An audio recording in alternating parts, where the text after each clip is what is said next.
Welcome to Sakshi non stop news. నేను కార్తీక్ అర్వా. నేను హిమబిందు. వైఎస్ఆర్సీపీ అధినేత వైఎస్ జగన్మోహన్ రెడ్డి వైఎస్ఆర్ జిల్లాలో ఇవాళ రెండో రోజు పర్యటించారు. బ్రాహ్మణపల్లిలో అరటి తోటలను పరిశీలించి రైతులను పరామర్శించారు. ధర లేక తీవ్రంగా నష్టపోతున్నామని జగన్ వద్ద అరటి రైతులు వాపోయారు. వైఎస్ఆర్సీపీ హయాంలో టన్ను అరటి 30,000కు పైగా పలికిందని రైతులు వైఎస్ జగన్ కు వివరించారు. ఇప్పుడు కిలో రూపాయికి కూడా కొనేవారే కరవయ్యారని అన్నదాతలు ఆవేదన వ్యక్తం చేశారు. కూటమి ప్రభుత్వానికి రైతులపై ప్రేమ లేదని మండిపడ్డారు వైఎస్ జగన్.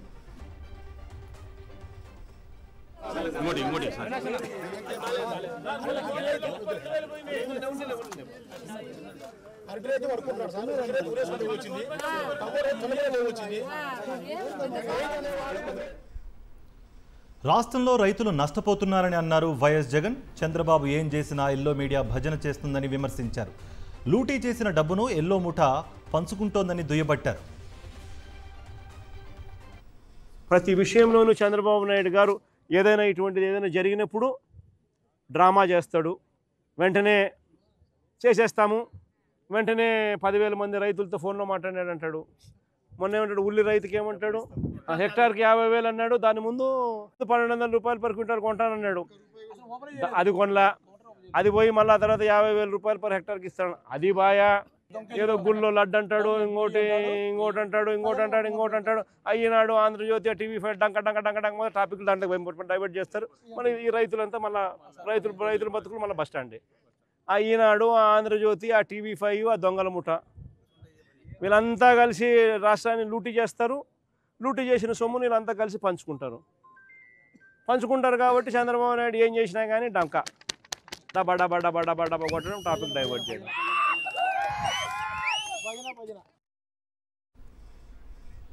రైతుల తరపున ఉద్యమిస్తామన్నారు వైఎస్ జగన్. ఫీజు రియంబర్స్మెంట్ అందక విద్యార్థులు అగచాట్లు పడుతున్నారన్నారు. 4,900 కోట్ల రూపాయల ఫీజు రియంబర్స్మెంట్ బకాయిలున్నాయని అన్నారు. సూపర్ 6, సూపర్ 7 గాలికి ఎగిరిపోయాయని, ప్రతి మహిళకు 2 ఏళ్లకు కలిపి చంద్రబాబు 36,000 రూపాయలు బాకీ ఉన్నారని వైఎస్ జగన్ స్పష్టం చేశారు.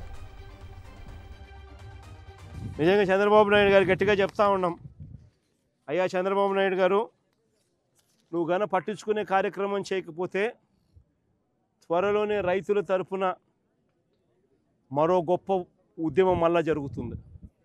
ఇప్పటికే ఫీజు రీయింబర్స్మెంట్ అందక పిల్లలు కూడా అగసాట్లు పడతా ఉన్నారు. వాళ్ళ తరఫున కూడా పోరాటం చేసే పరిస్థితులు. దాదాపుగా ఫీజు రీయింబర్స్మెంట్ ఈ డిసెంబర్కి వస్తే 8 క్వార్టర్స్ ఫీజులు కూడా ఇవ్వాల. 8 ఇంటూ ఒక్కొక్క క్వార్టర్కి 700 కోట్లు అంటే 8 ఇంటూ 7 అంటే 5,600 కోట్లు. మరో 2,200 కోట్లు వసతి దీవెన బకాయిలు. ప్రతి ఏప్రిల్ 2024, ఏప్రిల్ 2025లో ఇవ్వాల్సిన వసతి దీవెన బకాయిలు రెండు కలిపితే దాదాపుగా 6,000 చిల్లర కోట్ల రూపాయలు. ఏమన్నాడు, ఎట్ట 18 ఏళ్ళ నుండి నా అక్కచాలను చూసి ఏమన్నాడు, నెలకు 1500 ఇస్తానన్నాడు కనుక, నెలకు 1500 ఇస్తానన్నాడు. సంవత్సరానికి 18,000 అన్నాడు. 2 ఏళ్ళు కలిపి 36,000. 2 ఏళ్ళు కలిపి 36,000 బాకీ. నువ్వురా, నీ పేరు ఏం పేరు, శివశంకర్ రెడ్డి కనపడాడు అనుకో, ఏమన్నాడు, నెలకు 3,000 రూపాయలు ఇస్తానన్నాడు. నిరుద్యోగ వృత్తి అన్నాడు. నెలకు 3,000 రూపాయలు నిరుద్యోగం. 2 ఏళ్ళు అయిపోయింది. 72,000 ఈ పిల్లలకి బాకీ. అమ్మఒడి అన్నాడు. అమ్మఒడి వచ్చేది తీసేసి తల్లికి వందనం అన్నాడు. 15,000 కాస్త 13,000 అన్నాడు. 13,000 కాస్త చూస్తే 8,000, 9,000, 10,000. అది కూడా 30 లక్షల మంది పిల్లలు కట్ చేసి.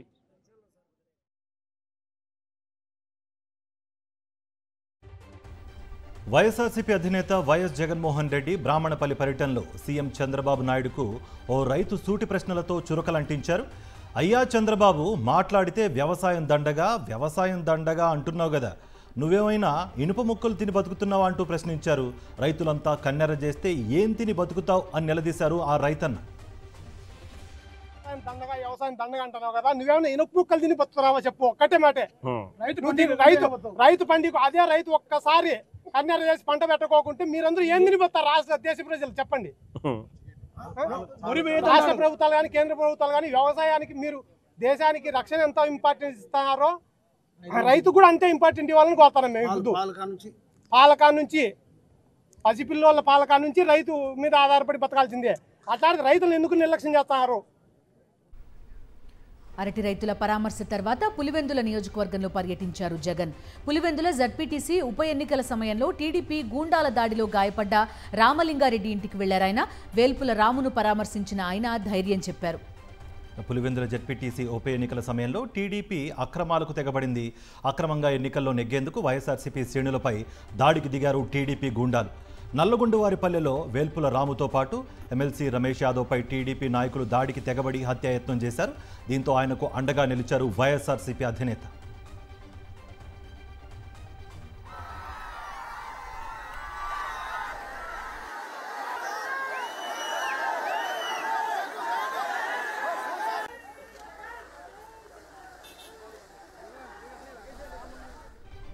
అలాగే ఇటీవల మృతి చెందిన లింగాల మాజీ సర్పంచ్ వైఎస్ఆర్సీపీ నాయకుడు అలవలపాటి మహేశ్వరరెడ్డి కుటుంబ సభ్యులను పరామర్శించారు.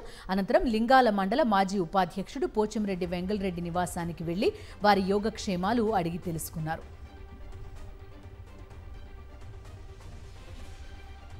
మెడికల్ కాలేజీల ప్రైవేటీకరణను నిరసిస్తూ వైఎస్ఆర్సీపీ చేపట్టిన కోటి సంతకాల సేకరణ కొనసాగుతోంది. పులివెందుల పర్యటనలో ఉన్న వైఎస్ జగన్మోహన్ రెడ్డి లింగాల మాజీ సర్పంచ్ మహేశ్వరరెడ్డి కుటుంబాన్ని పరామర్శించిన అనంతరం కోటి సంతకాల సేకరణలో భాగంగా మెడికల్ కాలేజీల ప్రైవేటీకరణకు వ్యతిరేకంగా సంతకం చేశారు.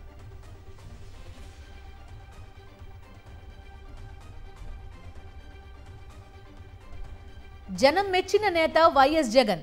ఆయన ఎక్కడుంటే అక్కడ జన ప్రభంజనమే. పులివెందుల పర్యటనలో ఉన్న వైఎస్ జగన్ను చూసేందుకు ప్రజలు తండోపతండాలుగా తరలివచ్చారు. పులివెందుల నియోజకవర్గంలోని పలు గ్రామాల్లో పర్యటించిన జననేతకు ప్రజలు నీరాజనం పలికారు. గజమాలలు, పూల వర్షంతో ఘనస్వాగతం పలికారు. జగన్ను చూసేందుకు ఆయన వస్తున్న దారి పొడవునా ఉన్న ఇళ్లు, గోడల పైకెక్కి మరీ వేచి చూశారు. జై జగన్ నినాదాలతో అభిమానులంతా హోరెత్తించారు. తమ అభిమాన నాయకుడిని చూసేందుకు పెద్ద ఎత్తున తరలివచ్చారు. వైఎస్ జగన్ కు షేక్ హ్యాండ్లు ఇస్తూ సెల్ఫీలు తీసుకున్నారు. చిన్నారులు జగన్ వద్దకు వచ్చి తమ అభిమానం చాటుకుంటే వృద్ధులు చల్లగా ఉండు బిడ్డ అంటూ జగన్ను ఆశీర్వదించారు.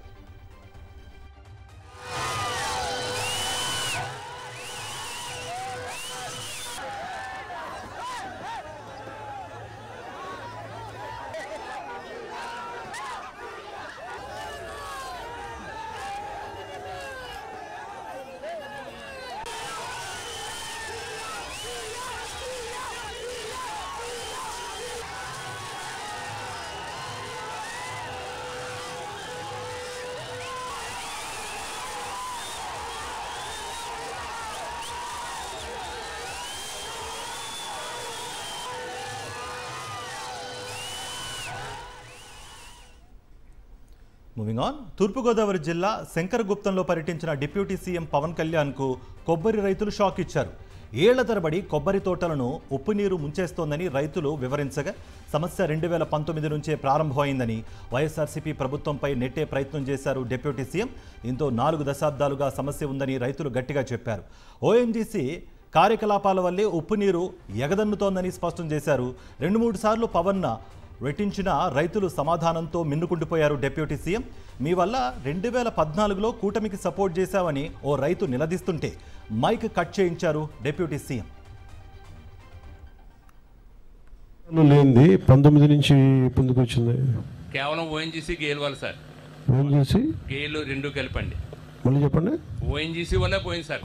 ఎందుకని? వాళ్ళ యొక్క కార్యకలాపాల వల్ల మాకు కనిపించకుండా ఒక అడుగు అయితే ఇది ఈ రోజు వచ్చింది కాదండి, 40 సంవత్సరాల నుంచి మొదలైందండి. ఇది 40 సంవత్సరాలండి. 1980 నుంచి ఇక్కడ ఏ ఓఎన్జీసీ డ్రెడ్జింగ్ స్టార్ట్ అయిందండి. మూడు విషయాలండి. ఒకటి ఏ సంవత్సరం రాత్రి రాదులే కానీ అంటే అడిగేది ఏంటంటే ఒక్క నిమిషం 40 సంవత్సరాల విధ్వంసం. 2014లో కూటమికి సపోర్ట్ చేయమన్నారు, మేము చేసాం. అది వదిలేసి సార్ 1 మినిట్ నాకు అదే ఆప్ చేస్తాను. సారీ ఇది ఆపేస్తాను. మీరు సమస్య చెప్పండి. నాకు మళ్ళీ ఇదంతా పొలిటికల్ కూడా. విజయవాడలోని డాక్టర్ బిఆర్ అంబేద్కర్ స్మృతివనం వద్ద వైఎస్ఆర్సీపీ నేతలు ఆందోళనకు దిగారు. భారత రాజ్యాంగ దినోత్సవం సందర్భంగా స్మృతివనంలోని అంబేద్కర్ విగ్రహానికి నివాళులర్పించేందుకు వెళ్తున్న పార్టీ నేతలను పోలీసులు అడ్డుకున్నారు. దీంతో వైఎస్ఆర్సీపీ నేతలు నిరసన చేపట్టారు. అంబేద్కర్ చిత్రపటంతో ర్యాలీ చేశారు. తర్వాత స్మృతివనం దగ్గర బైఠాయించి నిరసన తెలిపారు.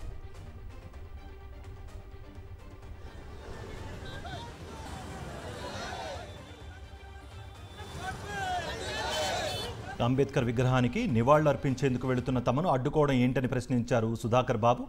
తానే పూల బస్తా మోసుకువెళ్లి అంబేద్కర్ విగ్రహానికి నివాళులర్పించి వస్తానన్న కూడా పోలీసులు అడ్డుకున్నారని ఆయన ఆగ్రహం వ్యక్తం చేశారు.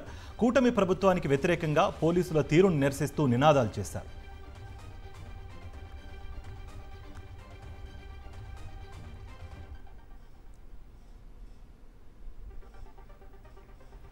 కూటమి ప్రభుత్వంలో దళితులకు తీవ్ర అన్యాయం జరుగుతున్నా చంద్రబాబు పట్టించుకోవడం లేదని జై భీమ్రావ్ భారత్ పార్టీ అధ్యక్షుడు జడ శ్రవణ్ కుమార్ ధ్వజమెత్తారు. కూటమి ప్రభుత్వంలో దగాపడిన దళిత మహిళలు బాధితులతో కలిసి విజయవాడలోని అంబేద్కర్ స్మృతి వనం దగ్గర ఆందోళనకు దిగారు జడ శ్రవణ్.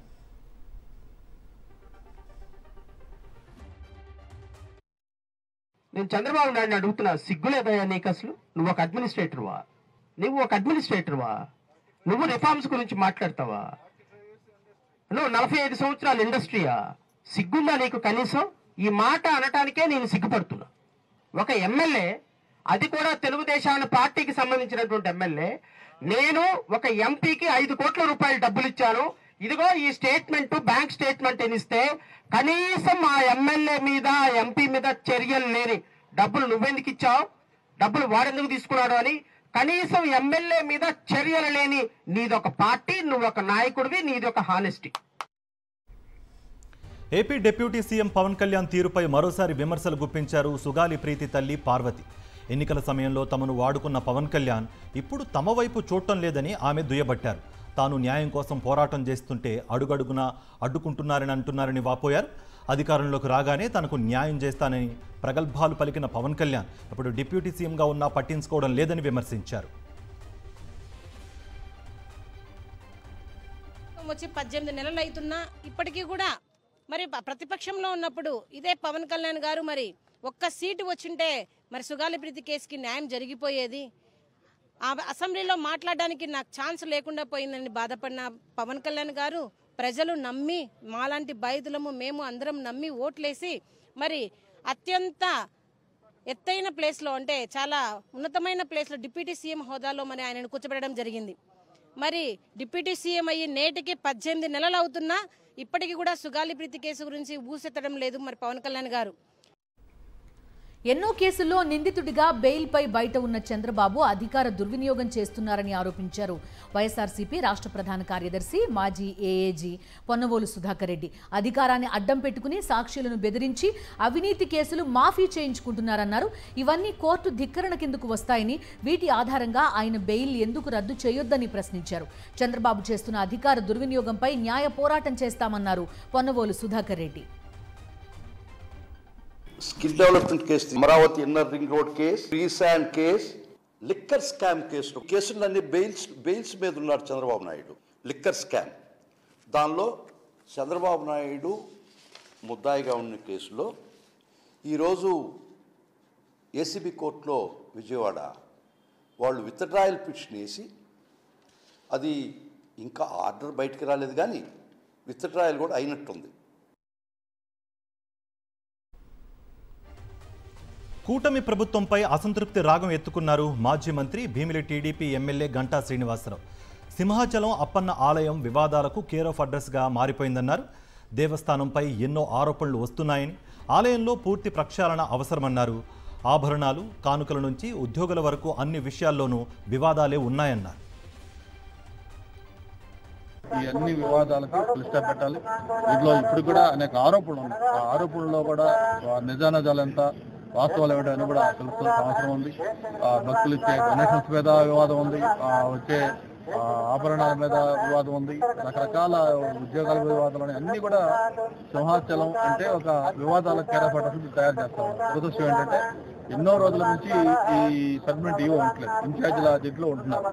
వాళ్ళు కూడా ఎక్కడో పరిపాలన చేస్తూ ఇక్కడ కూడా వాళ్ళకి వీలున్న టైంలో వచ్చి. కూటమి ప్రభుత్వంపై వైఎస్ఆర్సీపీ ఉద్యోగులు, పెన్షనర్ల విభాగం రాష్ట్ర అధ్యక్షుడు చంద్రశేఖర్ రెడ్డి తీవ్రస్థాయిలో ధ్వజమెత్తారు. కూటమి ప్రభుత్వ పాలనలో ఏ ఒక్క ఉద్యోగి సంతోషంగా లేరని, 1వ తారీఖున ఇవ్వాల్సిన జీతాలు, పెన్షన్లు ఆలస్యం చేస్తున్నారని ఆయన దుయ్యబట్టారు. ఎన్నికలకు ముందు ఇచ్చిన హామీలు అమలు చేసే వరకు కూటమి ప్రభుత్వంపై వైఎస్ఆర్సీపీ పోరాటం కొనసాగుతుందన్నారు చంద్రశేఖర్ రెడ్డి. గవర్నమెంట్ ఉద్యోగం అంటే 1వ తారీఖున ఖచ్చితంగా జీతాలు ఇవ్వాల్సిందే. ఇవ్వలేనటువంటి ప్రభుత్వము ఆ యొక్క ముఖ్యమంత్రి స్థానంలో కూర్చుంటే దానికి అర్హత లేదు.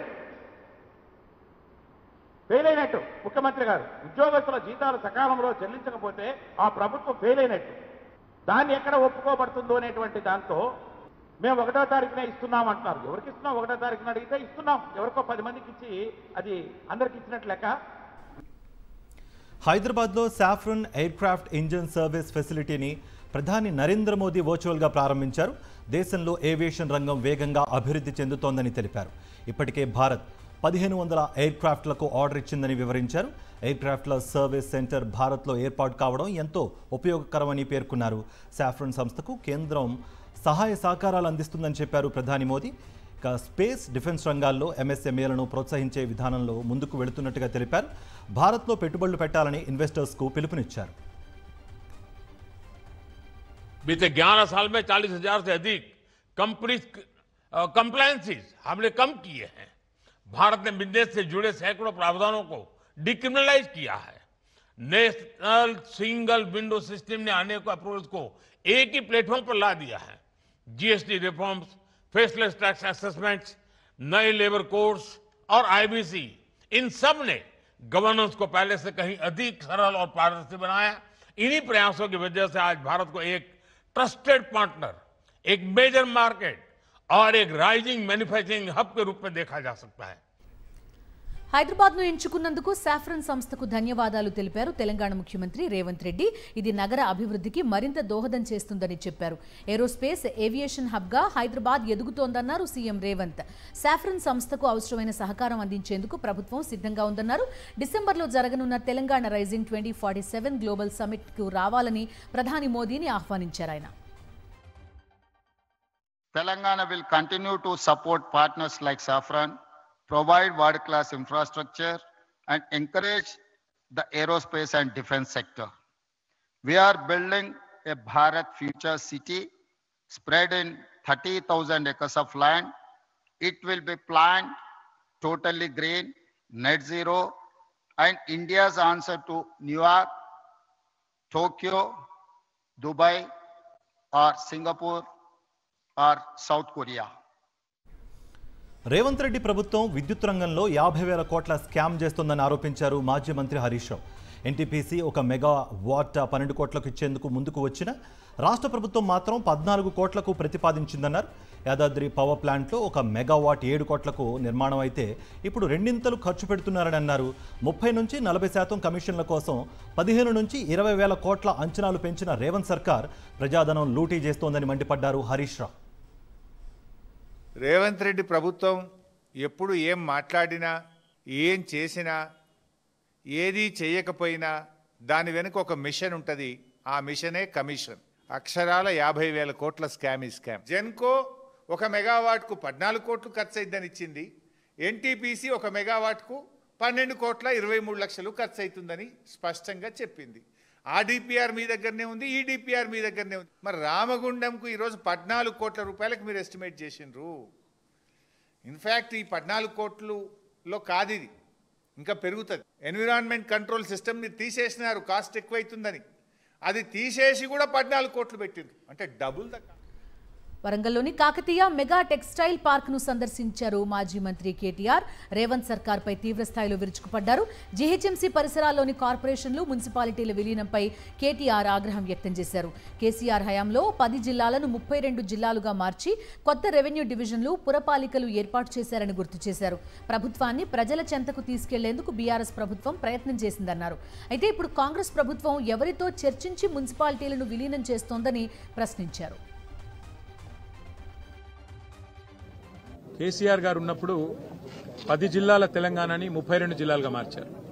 కేసీఆర్ గారు ఉన్నప్పుడు మరి కొత్త రెవెన్యూ డివిజన్లు ఏర్పాటు చేసినారు, కొత్త పురపాలికలు ఏర్పాటు చేశారు. తాండాలను అప్గ్రేడ్ చేసి గ్రామ పంచాయతీలుగా చేసి 8,800 గ్రామ పంచాయతీలని 12,800కు చేర్చినాం. అంటే మేమేమో అధికారాన్ని వికేంద్రీకరించే ప్రయత్నం చేశాం, ప్రజల దగ్గరికి ప్రభుత్వాన్ని తీసుకొని పోయే ప్రయత్నం చేశాం. మరి వాళ్ళ ప్రభుత్వం ఎవరితో చర్చించిందో తెలియదు. ఎందుకంటే అక్కడ మున్సిపాలిటీలు ఎక్కడ ఈరోజు తీర్మానాలు జరగలేదు. ఏ ఒక్క మున్సిపాలిటీ నుంచి కూడా కనీసం తీర్మానం కూడా తీసుకోలేదు.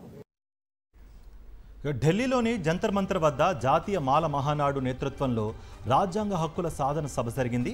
ఈ కార్యక్రమంలో మాల మహానాడు నేతలు ఎమ్మెల్సీ అద్దంకి దయాకర్ పాల్గొన్నారు. రాజ్యాంగ పరిరక్షణకు దేశవ్యాప్తంగా పోరాడుతున్న రాహుల్ గాంధీ స్ఫూర్తితో ప్రతి ఒక్కరూ కలిసి నడవాలని అద్దంకి దయాకర్ కోరారు. ఇక మాలల హక్కుల కోసం అన్ని సంఘాలను కలుపుకుని ముందుకు వెళుతున్నామని అన్నారు. ప్రత్యేకించి ఆంధ్రప్రదేశ్లో కానీ తెలంగాణలో కానీ వర్గీకరణ జరిగిన తర్వాత మాలలకు రోస్టర్ పాయింట్ విధానంలో ఈరోజు నష్టం జరుగుతుందనే చర్చ పెద్ద ఎత్తున రావడమే కాదు, నిరసన కూడా వస్తున్న పరిస్థితుల్లో తెలంగాణ విషయంలో నేను మా ముఖ్యమంత్రి గారి దృష్టికి ఆ అంశాన్ని తీసుకుపోయినను, మళ్ళీ కూడా తీసుకుపోయి మాలలకు న్యాయం చేసే విధంగా నేను పోరాడుతూనే మాలల యొక్క హక్కుల కోసం, దళితుల యొక్క హక్కుల కోసం మేము పోరాడే ప్రయత్నం చేస్తాం. ఈరోజు మా రాహుల్ గాంధీ గారు ఏ విధంగా కాన్స్టిట్యూషన్ ప్రొటెక్టర్గా మారి ఈరోజు రాజ్యాంగ పరిరక్షకునిగా దేశం మొత్తం ఇలా కొట్లాడుతున్నాడో అదే స్ఫూర్తితో మేము కూడా ముందుకు పోతాం. ఎవరైతే నష్టపోతున్న వాళ్ళు ఉన్నారో వాళ్లకు సామాజిక, ఆర్థిక, రాజకీయ ప్రయోజనాలు చేకూర్చేందుకు ఈ సామాజిక చైతన్య యాత్ర లాంటివి తీసుకొస్తామని చెప్పి తెలియజేస్తున్నాం. సుప్రీంకోర్టులో బాలాజీ గోవిందప్ప, ధనుంజయ రెడ్డి, కృష్ణమోహన్ రెడ్డికి ఊరట లభించింది. మద్యం కేసులో సరెండర్ నుంచి మినహాయింపునిచ్చింది సుప్రీంకోర్టు.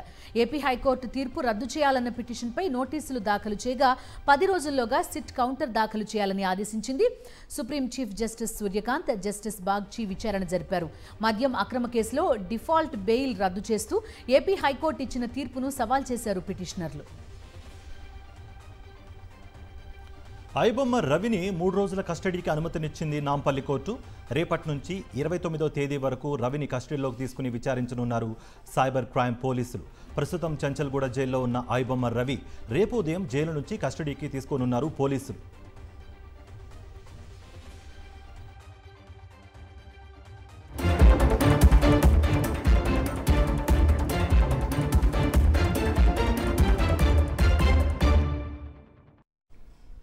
భారత ప్రజాస్వామ్య వ్యవస్థకు రాజ్యాంగమే మూలస్తంభమన్నారు రాష్ట్రపతి ద్రౌపది ముర్ము. వలసవాద మనస్తత్వాన్ని విడిచిపెట్టి జాతీయవాద ఆలోచనలు స్వీకరించడానికి రాజ్యాంగం మార్గదర్శక పత్రమని పేర్కొన్నారు. 76వ రాజ్యాంగ దినోత్సవం సందర్భంగా సంవిధాన్ సదన్లోని సెంట్రల్ హాల్లో రాష్ట్రపతి ముర్ము నేతృత్వంలో సభ నిర్వహించారు. 9 ప్రాంతీయ భాషల్లో రాజ్యాంగ అనువాద ప్రతులను ఆవిష్కరించారు. దీంతో తెలుగు, మలయాళం, మరాఠీ, పంజాబీ, బోడో, ఒడియా, అస్సామీస్తో పాటు తొలిసారిగా కశ్మీరీ భాషలో కూడా భారత రాజ్యాంగం అందుబాటులోకి వచ్చింది. పౌరులు తమ విధులు నిర్వర్తించాలని, బలమైన ప్రజాస్వామ్యానికి అవే పునాదులని ప్రధాని నరేంద్ర మోదీ పేర్కొన్నారు. భారత రాజ్యాంగ దినోత్సవం సందర్భంగా దేశ ప్రజలకు ఆయన బహిరంగ లేఖ రాశారు. రాజ్యాంగం పౌరులకు కలలు కనే శక్తితో పాటు వాటిని సాకారం చేసుకునే అవకాశాలను కల్పిస్తుందన్నారు. మొదటిసారి ఓటు హక్కు పొందిన వారితో అందరికీ స్ఫూర్తినిచ్చేలా ఏటా నవంబర్ 26న విద్యాసంస్థల్లో రాజ్యాంగ దినోత్సవం జరపాలని పిలుపునిచ్చారు ప్రధాని. రేర్ ఎర్త్ మ్యాగ్నెట్స్ విషయంలో కేంద్ర కేబినెట్ కీలక నిర్ణయం తీసుకుంది. సింథర్డ్ రేర్ ఎర్త్ పర్మనెంట్ మ్యాగ్నెట్స్ తయారీని ప్రోత్సహించేందుకు 7,280 కోట్లు వెచ్చించేందుకు ఆమోదం తెలిపింది. విద్యుత్ వాహనాలు, పునరుత్పాదక ఇంధనం, ఎలక్ట్రానిక్స్, ఏరోస్పేస్, డిఫెన్స్ రంగాల్లో రేర్ ఎర్త్ పర్మనెంట్ మ్యాగ్నెట్స్ కీలకం. ఏడాదికి 6,000 మెట్రిక్ టన్నుల సామర్థ్యం సాధించాలని లక్ష్యంగా పెట్టుకున్నట్టు కేంద్ర మంత్రి అశ్విని వైష్ణవ్ వెల్లడించారు. కర్ణాటకలో కుర్చీలాట కాంగ్రెస్ హైకమాండ్కు తలనొప్పిగా మారింది. ముఖ్యమంత్రి పదవి కోసం డిప్యూటీ సీఎం డీకే శివకుమార్ పట్టు వదలడం లేదు. అధిష్టానం జోక్యం తప్పనిసరిగా మారడంతో రాహుల్ గాంధీ రంగంలోకి దిగారు. డీకేకు వాట్సాప్ సందేశం పంపారు. వేచి ఉండండి, నేను మీకు కాల్ చేస్తా అంటూ డీకే శివకుమార్కు మెసేజ్ పెట్టారు. దీంతో కర్ణాటక రాజకీయాలు మరింత రసవత్రంగా మారాయి. తన వర్గం ఎమ్మెల్యేలతో సీఎం సిద్ధరామయ్య భేటీ అయిన ఫోటోలు బయటకు వచ్చాయి. వారం రోజుల్లోగా ఢిల్లీలోనే మకాం వేసిన శివకుమార్ వర్గం ఎమ్మెల్యేలు పార్టీ పెద్దలను కలిసేందుకు ప్రయత్నిస్తున్నారు. ఎట్టకేలకు రాహుల్ నుంచి సందేశం రావడంతో డీకే టీంకు ఊరట దక్కింది. డిసెంబర్ 1లోగా ఈ సమస్యకు పరిష్కారం చూపాలని కాంగ్రెస్ అధిష్టానం నిర్ణయించినట్టుగా తెలుస్తోంది. ఈ క్రమంలోనే ఈ నెల 29న డీకే శివకుమార్ ఢిల్లీ వెళ్లనున్నారు. అయితే బెంగళూరులో మీడియాతో మాట్లాడిన డీకే కర్ణాటక కాంగ్రెస్ ఐక్యంగా ఉందని, 148 ఎమ్మెల్యేలు ఒకటే గ్రూప్ అని చెప్పుకొచ్చారు. కర్ణాటకలో ముఖ్యమంత్రి మార్పు అంశంపై కాంగ్రెస్ అధ్యక్షుడు మల్లికార్జున ఖర్గే కీలక వ్యాఖ్యలు చేశారు. ఈ సంక్షోభాన్ని హైకమాండ్ పరిష్కరిస్తుందన్నారు. ముఖ్యమంత్రి సిద్ధరామయ్య, డీకే శివకుమార్ మధ్య ఉన్న టగ్ ఆఫ్ వార్ త్వరలోనే పరిష్కారం అవుతుందని చెప్పారు ఖర్గే. సోనియా, రాహుల్ గాంధీ తాను కలిసి ఈ సమస్యను పరిష్కరిస్తామని స్పష్టం చేశారు. ఢిల్లీ పేలుడు కేసులో ముమ్మర దర్యాప్తు కొనసాగుతోంది. హర్యానాలోని దౌజ్కు చెందిన షోయబ్ని అధికారులు కస్టడీకి తీసుకున్నారు. ఢిల్లీ పేలుడుకు ముందు ఉగ్రవాది ఉమర్ నబీకి షోయబ్ ఆశ్రయం కల్పించినట్టు ఎన్ఐఏ గుర్తించింది. అల్ఫలా మెడికల్ కాలేజ్లో వార్డ్ బాయ్గా పనిచేస్తున్న షోయబ్ లాజిస్టికల్ సపోర్ట్ అందించినట్టుగా తెలిపారు.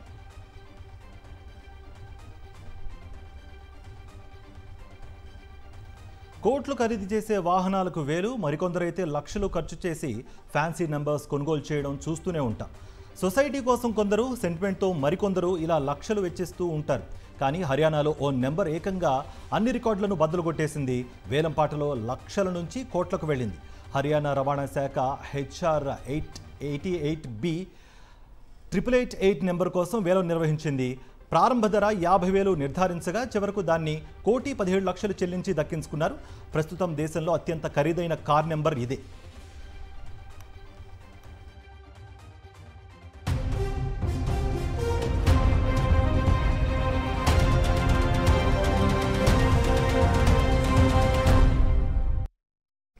అంతర్జాతీయ వార్తలు చూద్దాం. పాకిస్తాన్ మాజీ ప్రధాని ఇమ్రాన్ ఖాన్ ఎక్కడ?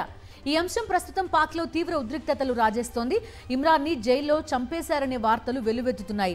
ఆయన్ని చూపించాలంటూ పీటీఐ మద్దతుదారులు పెద్ద ఎత్తున ఆందోళనలు చేస్తున్నారు. కుటుంబ సభ్యులు సైతం ఇమ్రాన్ను కలవడానికి అనుమతినివ్వాలని డిమాండ్ చేస్తున్నారు. అయితే మంగళవారం రాత్రి జైలు దగ్గరకు వెళ్లిన ఇమ్రాన్ ముగ్గురు చెల్లెళ్లను భద్రతా సిబ్బంది అడ్డుకున్నారు. దీంతో ఇమ్రాన్కు ఏదో జరిగిందంటూ కుటుంబ సభ్యులు ఆందోళన వ్యక్తం చేస్తున్నారు. ఇమ్రాన్ ఖాన్ 2023 ఆగస్టు నుంచి అడియాలా జైల్లో ఉన్నారు. అయితే ఆయన్ని హతమార్చినట్టు సోషల్ మీడియాలో ఒక్కసారిగా వార్తలు తెరపైకొచ్చాయి. బలూచిస్తాన్ విదేశాంగ శాఖ తమ ఎక్స్ ఖాతాలో దీనికి సంబంధించిన పోస్ట్ చేసింది. Pak army chief Asim Munir, ISI కలిసి ఆయన్ని హతమార్చినట్టు వార్తలు వస్తున్నాయని రాసుకొచ్చింది. దీంతో ఇమ్రాన్ ఖాన్ పార్టీ పీటీఐ పాక్ వ్యాప్తంగా ఆందోళనలకు దిగింది. ఆయన్ని చూపించాలని డిమాండ్ చేస్తోంది. పలుచోట్ల ఆందోళనలు హింసాత్మకంగా మారుతున్నాయి. నిరసనకారులపై పోలీసులు లాఠీచార్జ్ చేశారు.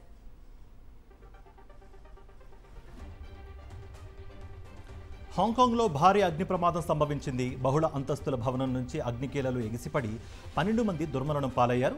తేపో ప్రాంతంలోని ఓ హై రైజ్ బిల్డింగ్లో ఈ ప్రమాదం చోటు చేసుకుంది. మృతుల్లో 8 మంది మహిళలు, 3 పురుషులతో పాటు ఒక అగ్నిమాపక సిబ్బంది కూడా ఉన్నారు. అపార్ట్మెంట్ చుట్టూ వెదురు బొంగులతో ఫెన్సింగ్ ఏర్పాటు చేసి దానికి గ్రీన్ నెట్ ఏర్పాటు చేశారు. ఆ ఫెన్సింగ్కు మంటలు అంటుకుని మొత్తం 4 బ్లాకులకు వ్యాపించినట్లుగా అధికారులు తెలిపారు.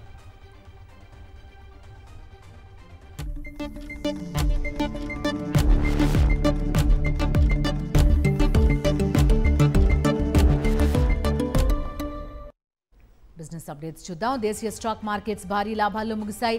అంతర్జాతీయ మార్కెట్ల నుంచి పాజిటివ్ సంకేతాలు. అమెరికా ఫెడ్ వడ్డీ రేట్లు తగ్గిస్తుందన్న అంచనాలతో బుల్ జోరు కొనసాగింది. 1022 పాయింట్లు పెరిగిన సెన్సెక్స్ 85,609 వద్ద స్థిరపడింది. నిఫ్టీ 320 పాయింట్లు లాభపడి 26,205 వద్ద ముగిసింది. బంగారం ధరలు మళ్లీ పెరిగాయి. తులం బంగారం 870 రూపాయలు పెరిగింది. హైదరాబాద్లో 24 క్యారెట్ల 10 గ్రాముల గోల్డ్ 1,27,910 రూపాయలు పలుకుతోంది. 22 క్యారెట్ల 10 గ్రాముల పసిడి 1,17,250కి చేరింది. వెండి కిలో 2,000 రూపాయలు పెరగడంతో 1,76,000 పలుకుతోంది.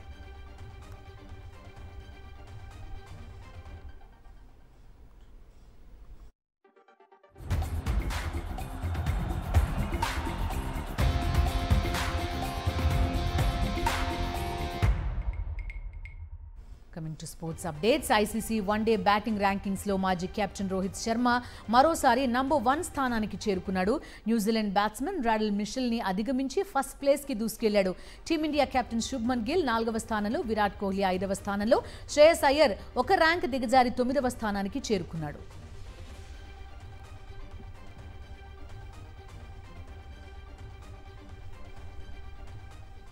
YTV non stop news update.